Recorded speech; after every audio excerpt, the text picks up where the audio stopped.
দেখুন, এই গাজনটা আমরা তো ছোট থেকেই দেখে আসছি এবং আমার বাবা মা, আমার ঠাকুরদা এরা বরাবরের জন্য এই গাজনটা আগে খুব জোরালো হতো।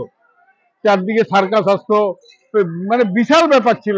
7 দিন ধরে চলতো গাজনটা। কিন্তু এখন মানুষের একটু হয়তো জনসংযোগটা বা বা এখনকার গাজনের থেকে বোধহয় মানুষ মুখ ফিরিয়ে নিচ্ছে নাকি বুঝতে পারছি না।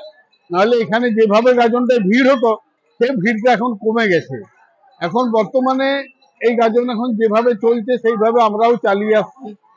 আমাদের এটা ঐতিহ্যমণ্ডিত গাজন, যেটার নাম আমরা জানি, যতটা জানতে পেরেছি আমরা হুতুক গাজন বলে এটা আমরা জানি। এই দীর্ঘদিন ধরে চলছে, কতদিন আমরা নিজেরাও জানি না। কোথা থেকে উৎপত্তি এটাই তো বলা মুশকিল, এটা তো আমরা বলতে পারবো না। কতদিন ধরে চলছে এটা যদি বলতে পারতাম তাহলে তো হয়ে যেত আমাদের। আনন্দ মানে কি, এটা যে কি বলবো, মানে ধরুন এই যে প্রশাসন যেভাবে আমাদেরকে সাহায্য করে এবং বাঁকুড়া পৌরসভা যেভাবে আমাদেরকে সাহায্য করেন, তাতে করে গাজনটা আমরা চেষ্টা করছি যে আনন্দটা আমাদের এখনো পর্যন্ত যে আনন্দটা আমরা ধরে রাখতে পেরেছি, সেই আনন্দটাকে আমরা দীর্ঘদিন ধরে ধরে রাখবো, এই চেষ্টা করছি আমরা।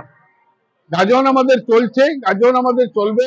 হয়তো লোক সংখ্যা কমে যাচ্ছে দিন দিন, বাজারের অবস্থা যা চলছে, সাধারণ মানুষ হয়তো যোগাযোগ রাখছে না, করছে না, আসছে না।